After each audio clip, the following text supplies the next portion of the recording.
I came from the depth of mountains and saw such buildings, complex telling of the past from the inside out in the modern city Shenzhen. I am from Aizhou. I found my hometown in a strange land. Green bamboo and ancient banyan trees reflect the old gray and yellow houses, which are vibrant in their simplicity and dynamic in their solemnity. Nowadays, the walls of the Crown Lake new residence are tall and strong. The moon pool is neat and clean. The ancient trees are strong and graceful. And when people are in it, they suddenly feel as if they have traveled back into time and space, immersed in a tranquil and mysterious world. This is the Crown Lake new residence in Longgang, where the large Thai houses are nestled among the tall new buildings, like a glass board enclosed, enjoying a good game. After nearly 200 years of wind and rain, people walk around the place where the Hakka ancestors came, and the hustle and bustle of those days can still be seen in front of their eyes. The Hakka Willow House is one of the 5 most distinctive houses in China, along with Beijing's Country Yard, Shanxi's Kiln, Guangxi's burial style, and Yunnan's Wanxi residential architecture. It is also known as the world's residential wonders. Nowadays, the Hakka people have come out of the closed willow house, out of the narrow mountain gate, into the wide world. And the willow house has become a historical relic and a unique landscape. Crown Lake New Residence is one of the largest Hakka houses in China. And just like old Hakka houses, there are houses, whoppings, and moon pools, which has the meaning of the sky and the earth. It is known as the 9 halls and 18 walls, 10 pavilions and corridors, and is one of the most complete and representative Hakka houses among more than 300 existing Hakka houses in Shenzhen, known as the living fossil of Hakka culture. The stone flag on the main gate is engraved with the 4 characters Crown Lake New Residence. An inscription reads Jiaqing in the 22nd year of the Jiaqing era, in the mid-autumn months of Dingzhou, which is the completion date of the inner enclosure of Crown Lake New Residence, that is 1817 AD, 206 years ago. Shenzhen Hakka has its own characteristics, which is closely related to the moving away the sea and border restoration in the 18th year of Shenzhen in the early Qing dynasty. In the early Qing dynasty, the policy of moving away the sea was implemented, and the coastal area of Shenzhen was directly affected. The whole population was moved away, and the ground buildings disappeared. In the 23rd year of the Kangxi era, a full-scale border restoration began.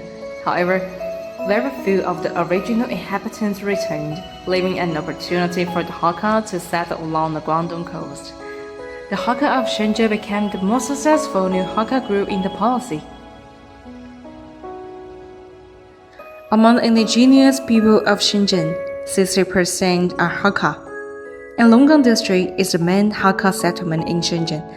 Most of the Hakka ancestors in Longgang District of Shenzhen migrated from the major area, and more than 100 large and small Hakka huts scattered in Longgang District testify to the glory of the Hakka people in this area. The Hakka people migrated south on a large scale, gradually forming the Hakka culture. To distinguish themselves from the local people, the migrating inhabitants of the Central Plains call themselves Hakka, which means guest in Chinese. This led to the formation of the strong group of people who later called themselves Hakka, and brought with them the culture of the Central Plains. Over time, they also integrated the cultural characteristics of the local people, gradually forming the Hakka culture today. Many local people are transformed themselves into Hakka, laying the foundation of the growth of the Hakka culture. The perseverance and wisdom of hardship made many Hakka people become the wealthiest clan at that time, especially the Law family of the Krenlik New Residence, located in Rolrehe village, Longgang Street. Krenlik New Residence is one of the largest Hakka residential buildings in China, founded by Luo Ruifeng, a Hakka from Xining, Guangdong province. Built during the Qianlong period of the Qing dynasty and completed in the 22nd year of the Jiaqing period after decades of the efforts by 3 generations. Although it has been exposed to the vicissitudes of the world for more than 200 years, the magnificent castle-like building standing pale among the colorful residential houses like a silent elder still retains its dignity. Surrounded by modern buildings, such short and grey-colored old-world houses even looks a little embarrassing. But he stood with his shoulders up in the upturned times, combining the ancient and modern, with the lamp slightly bright.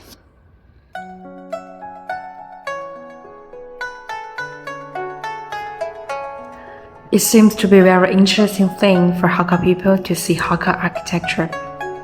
Under a Hakka identity, we are able to reacquaint ourselves with Hakka things, with Hakka houses, with the involved Hakka dialect mixed with ancient sounds, and to recall where we came from, what we had, what we could not forget, and what we needed to find to give ourselves an identity.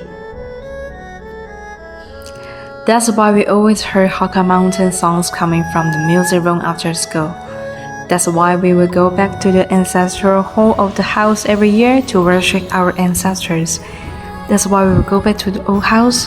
That's why we will go back to the lotus pond singing the nursery rhymes moonlight, sentence by sentence.